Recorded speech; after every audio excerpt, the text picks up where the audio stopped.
The lavish countryside estate buzzed with the chatter of well-dressed guests, the clinking of champagne glasses, and soft classical music floating through the air. The wedding of Amelia Sinclair, daughter of one of the most prominent families in town, promised to be the event of the season. Guests laughed and exchanged pleasantries under the white canopy, but the atmosphere shifted the moment Marcus stepped onto the manicured lawn. Marcus was tall, composed, and sharply dressed, but his presence didn't blend seamlessly into the predominantly white crowd. Eyes darted toward him, some openly staring while others whispered. He ignored the stares, focusing on why he was here. His friend Luke had invited him, a childhood buddy who never cared about race. Marcus figured the guests were just unused to diversity in their exclusive circles. As he reached for a glass of champagne, a voice stopped him cold. "Excuse me?" A soft but firm voice. He turned to see Amelia, the bride herself, standing with an unreadable expression. Her ivory gown was flawless, her blue eyes piercing. She glanced at him up and down before leaning in slightly, her voice lowered. "Who invited you?" she asked, the question sharp and deliberate. Marcus frowned, his grip on the glass tightening. "Luke did. We've been friends since we were kids." Her smile didn't reach her eyes. "Right. Of course he did. But maybe you shouldn't be here. This is a family event." Her words hung in the air, unspoken meaning dripping from each syllable. Around them, guests pretended not to listen, but Marcus felt their eyes. He wanted to walk away to avoid a scene, but something inside him wouldn't let this pass. "I'm here for Luke," he replied, voice steady. "I'm not causing any trouble." She tilted her head. "It's not about trouble. It's about fitting in." Before Marcus could respond, Luke appeared, smiling broadly. "Marcus, there you are. Amelia, have you met my friend yet?" Amelia's smile transformed, becoming warm and radiant. "Oh, yes, we were just getting acquainted." Luke clapped Marcus on the shoulder, oblivious to the tension. "Enjoy yourself, man. Drinks are on the house." He hurried off to mingle, leaving Marcus and Amelia in a charged silence.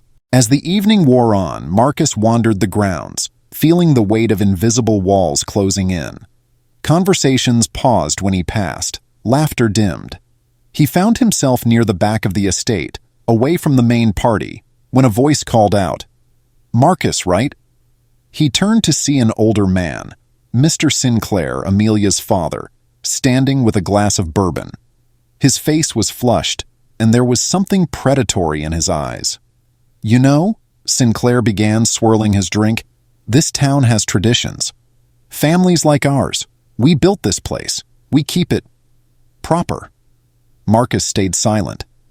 "I'm not saying you don't belong," Sinclair continued, his voice slurring slightly. "But sometimes, knowing your place is important." Marcus clenched his fists. "With all due respect, Mr. Sinclair, I know my place, and it's not beneath anyone." Sinclair's smile was icy. "You'll see." The night deepened. Marcus decided he'd had enough and made his way toward the exit when he heard raised voices from a nearby garden path. He followed the sound and froze at what he saw. Amelia stood there arguing with Luke. Her face was flushed, eyes blazing. "Why did you invite him?" she hissed. Luke looked shocked. "Because he's my friend. What's wrong with you?" She shook her head. "You don't understand. My father. There are things you don't know." Suddenly, footsteps approached. Marcus stepped back into the shadows as Mr. Sinclair appeared, flanked by two men who looked like hired security. "Is there a problem here?" Sinclair's voice was deadly calm. Luke stepped forward. "No, sir. Amelia and I were just talking." Sinclair's eyes shifted to Amelia. "Everything's under control?" She nodded, avoiding her father's gaze. "Yes, I'll handle it." As Marcus turned to leave, a hand grabbed his arm. He spun around, ready to defend himself, but it was Amelia. Her eyes were wide, frantic. "You need to leave, now." "Why? What's going on?" "There's more happening here than you understand. My father, he's not just prejudiced. He's dangerous." Before Marcus could process her words, the two security guards appeared, blocking the path. "Leaving so soon?" one sneered. Marcus felt a chill run down his spine. Marcus straightened, eyeing the two guards. "I don't want any trouble," he said firmly, his voice calm but taut. The taller guard chuckled. "Trouble? You've already brought it by being here." Before Marcus could react, the shorter guard lunged, gripping his shoulder tightly. "You're not leaving until you answer some questions." Marcus wrenched free, backing away. "This is a wedding, not an interrogation." Amelia stepped between them, her voice trembling but resolute. "Stop! He's done nothing wrong." Mr. Sinclair arrived, his presence commanding. "Amelia, step aside. This doesn't concern you." "It concerns me if you're going to hurt someone," she shot back, her voice cracking. "Marcus isn't the problem here." Sinclair's eyes narrowed. "You don't know what you're saying, girl. Get back inside." But Amelia stood her ground. "I know exactly what I'm saying. You've built this family's reputation on secrets and lies, and now you're trying to bury another one." Marcus, heart pounding, took a step forward. "What are you talking about?" Sinclair's face darkened. "Enough." Suddenly, Luke appeared, pushing through the small crowd that had gathered. "What's going on here?" Before anyone could respond, Sinclair turned to him. "Luke, you've made a mistake bringing him here. He doesn't understand how things work." Luke's eyes widened, finally catching on. "Is this about race? Are you serious?" Sinclair's silence was answer enough. Marcus took a deep breath, fists unclenching. "This whole thing, it was never about the wedding, was it? You wanted to send a message." Amelia's eyes filled with tears. He knew you'd come. He wanted to make an example of you, like he did with others before." Marcus's jaw tightened. "Others?" She nodded. "People who didn't fit in his vision. They disappeared, were ruined, forced to leave town. You were just next." The air thickened with tension. Guests whispered, their faces a mix of shock and discomfort.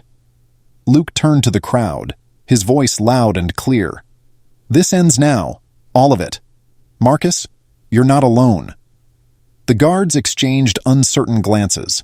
Sinclair's face contorted with anger, but he was losing control of the narrative. Guests who had once been silent began murmuring in agreement. "You think you can turn them against me?" Sinclair hissed. Marcus met his eyes.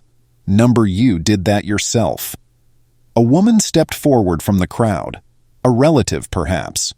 "We've all ignored too much for too long." Sinclair's confidence faltered. He opened his mouth to respond, but the words never came. One by one, people turned away from him, shaking their heads. Amelia, tears streaming, whispered, "It's over." Marcus stood at the edge of the now empty lawn, the evening sky dark and quiet. Luke walked up beside him. "You okay?" Marcus nodded, though his eyes were distant. "I'm not surprised, but I hoped I was wrong." Luke sighed. "I didn't see it either. Not really. I thought my family was better than this." "Now you know," Marcus replied, voice heavy. "The question is, what are you going to do about it?" Luke looked back at the estate, its grand facade now a hollow shell of its former glory. Change it. What would you have done in Marcus's place? Would you have stayed silent or confronted the situation head-on? How do you think we, as individuals, can challenge deeply ingrained prejudice when we see it? Share your thoughts below. And if you enjoyed this story and want to hear more powerful tales like this, don't forget to like, comment, and subscribe to my channel. Your support helps us continue sharing stories that matter.